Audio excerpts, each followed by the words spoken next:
بسم اللہ الرحمن الرحیم۔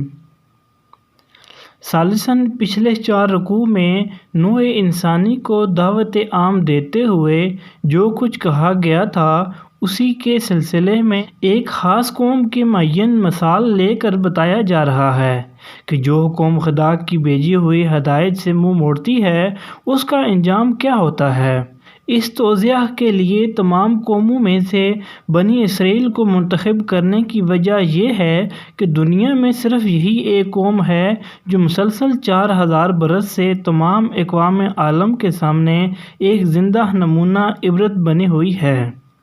ہدایت الہی پر چلنے اور نہ چلنے سے جتنے نشیب و فراز کسی قوم کی زندگی میں رونما ہو سکتے ہیں وہ سب اس قوم کی عبرتناک سرگزشت میں نظر آ جاتے ہیں۔ رابعاً اس سے پیروان محمد صلی اللہ علیہ وسلم کو سبق دینا مقصود ہے کہ وہ اس انحطاط کے گڑھے میں گرنے سے بچیں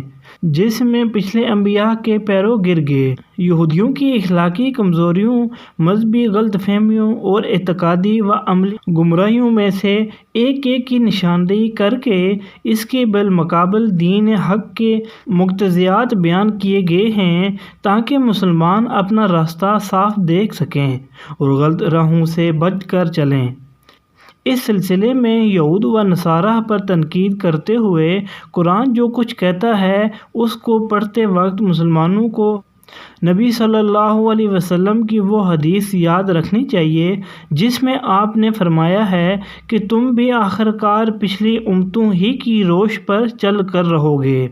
حتیٰ کہ اگر وہ کسی گوہ کے بل میں گھسے ہیں تو تم بھی اسی میں گھسو گے۔ صحابہ نے پوچھا، یا رسول اللہ صلی اللہ علیہ وسلم، کیا یہود و نصارہ مراد ہیں؟ آپ نے فرمایا، اور کون؟ نبی اکرم صلی اللہ علیہ وسلم کا یہ ارشاد محض ایک توضیح نہ تھا بلکہ اللہ کی دی ہوئی بصیرت سے آپ یہ جانتے تھے کہ انبیاء کی امتوں میں بگاڑ کن کن راستوں سے آیا اور کن کن شکلوں میں ظہور کرتا رہا ہے۔ تھوڑی قیمت سے مراد وہ دنیاوی فائدے ہیں جن کی خاطر یہ لوگ اللہ کے احکام اور اس کی ہدایت کو رد کر رہے تھے۔ حق فروشی کے معاوضے میں خواہ انسان دنیا بھر کی دولت لے لے، بہرحال وہ تھوڑی قیمت ہی ہے، کیوں نہ کہ حق یقیناً اس سے گراں تر چیز ہے۔ اس آیت کو سمجھنے کے لیے یہ بات پیش نظر رہنی چاہیے کہ اہل عرب بالعموم ناخواندہ لوگ تھے اور ان کے مقابلے میں یہودیوں کے اندر ویسے بھی تعلیم کا چرچا زیادہ تھا اور انفرادی طور پر ان میں ایسے جلیل القدر عالم پائے جاتے تھے جن کی شہرت عرب کے باہر تک پہنچی ہوئی تھی۔ اس وجہ سے عربوں پر یہودیوں کا علمی رعب بہت زیادہ تھا۔ پھر ان کے علماء اور مشائخ نے اپنے مذہبی درباروں کی ظاہری شان جما کر اور اپنی جھاڑ پھونک اور تعویذ گنڈوں کا کاروبار چلا کر اس رعب کو اور بھی زیادہ گہرا اور وسیع کر دیا تھا۔ خصوصیت کے ساتھ اہل مدینہ ان سے بے حد مرعوب تھے، کیوں نہ کہ ان کے آس پاس بڑے بڑے یہودی قبائل آباد تھے۔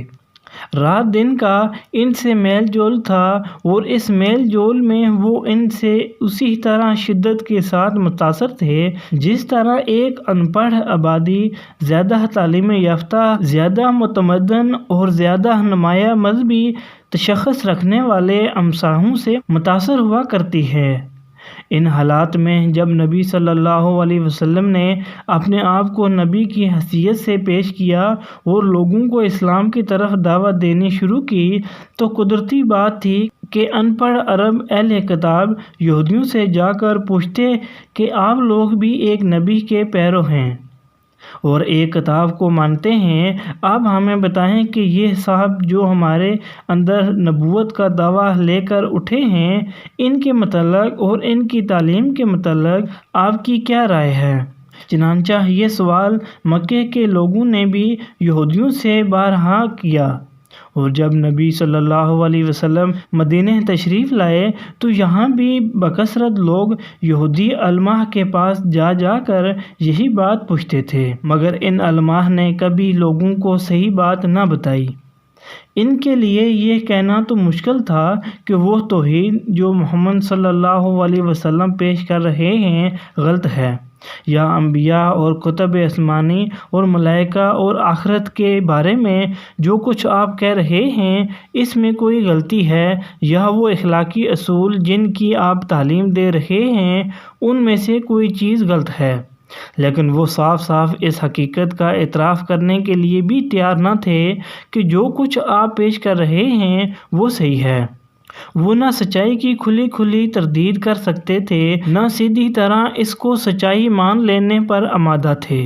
ان دونوں راستوں کے درمیان انہوں نے طریقہ یہ اختیار کیا تھا کہ ہر سائل کے دل میں نبی صلی اللہ علیہ وسلم کے خلاف، آپ کی جماعت کے خلاف اور آپ کے مشن کے خلاف کوئی نہ کوئی وسوسہ ڈال دیتے تھے، کوئی الزام آپ پر چسپاں کر دیتے تھے، کوئی ایسا شوشہ چھوڑ دیتے تھے جس سے لوگ شکوک و شبہات میں پڑ جائیں اور طرح طرح کے الجھن میں ڈالنے والے سوالات چھیڑ دیتے تھے تاکہ لوگ ان میں خود بھی الجھیں اور نبی صلی اللہ علیہ وسلم اور آپ کے پیروں کو بھی الجھانے کی کوشش کریں۔ ان کا یہی رویہ تھا جس کی بنا پر ان سے فرمایا جا رہا ہے کہ حق پر باطل کے پردے نہ ڈالو، اپنے جھوٹے پروپیگنڈے اور شریرانہ شبہات و اعتراضات سے حق کو دبانے اور چھپانے کی کوشش نہ کرو، اور حق و باطل کو غلط ملت کر کے دنیا کو دھوکہ نہ دو۔ نماز اور زکوٰۃ ہر زمانے میں دین اسلام کے اہم ترین ارکان رہے ہیں۔ تمام انبیاء کی طرح انبیاء بنی اسرائیل نے بھی اس کی سخت تاکید کی تھی، مگر یہودی ان سے غافل ہو چکے تھے۔ نماز باجماعت کا نظام ان کے ہاں تقریباً بالکل درم برم ہو چکا تھا۔ قوم کی اکثریت انفرادی نماز کی بھی تارک ہو چکی تھی اور زکوٰۃ دینے کے بجائے یہ لوگ سود کھانے لگے تھے۔ یعنی اگر تمہیں نیکی کے راستے پر چلنے میں دشواری محسوس ہوتی ہے تو اس دشواری کا علاج صبر اور نماز ہے۔ ان دو چیزوں سے تمہیں وہ طاقت ملے گی جس سے یہ راہ آسان ہو جائے گی۔ صبر کے لغوی معنی رکنے اور باندھنے کے ہیں، اور اس سے مراد ارادے کی وہ مضبوطی، عزم کی وہ پختگی اور خواہشات نفس کا وہ انضباط ہے جس سے ایک شخص نفسیاتی ترغیبات اور بیرونی مشکلات کے مقابلے میں اپنے قلب و ضمیر کے پسند کیے ہوئے راستے پر لگاتار بڑھتا چلا جائے۔ ارشاد الہی کا مدعا یہ ہے کہ اس اخلاقی صفت کو اپنے اندر پرورش کرو اور اس کو باہر سے طاقت پہنچانے کے لیے نماز کی پابندی کرو۔ یعنی جو شخص خدا کا فرما بردار نہ ہو اور آخرت کا عقیدہ نہ رکھتا ہو، اس کے لیے تو نماز کی پابندی ایک ایسی مصیبت ہے جسے وہ کبھی گوارا ہی نہیں کر سکتا، مگر جو برضا و رغبت خدا کے آگے سر اطاعت ہم کر چکا ہو اور جسے یہ خیال ہو کہ کبھی مر کر اپنے خدا کے سامنے جانا بھی ہے، اس کے لیے نماز ادا کرنا نہیں بلکہ نماز کا چھوڑنا مشکل ہے۔ یہ اس دور کی طرف اشارہ ہے جب کہ تمام دنیا کی قوموں میں ایک بنی اسرائیل کی قوم ہی ایسی تھی جس کے پاس اللہ کا دیا ہوا علم حق تھا اور جسے اقوام عالم کا امام و رہنما بنا دیا گیا تھا تاکہ وہ بندگی رب کے راستے پر سب قوموں کو بلائے اور چلائے۔ بنی اسرائیل کے بگاڑ کی ایک بہت بڑی وجہ یہ تھی کہ آخرت کے متعلق ان کے عقیدے میں خرابی آ گئی تھی۔ وہ اس قسم کے خیالات خام میں مبتلا ہو گئے تھے کہ ہم جلیل القدر انبیاء کی اولاد ہیں، بڑے بڑے اولیاء، صالحاء اور زہاد سے نسبت رکھتے ہیں، ہماری بخشش تو انہی بزرگوں کے صدقے میں ہو جائے گی، ان کا دامن گرفتہ ہو کر بھلا کوئی سزا کیسے پا سکتا ہے۔ یہ تھا سورۃ البقرہ کا 5واں رکوع۔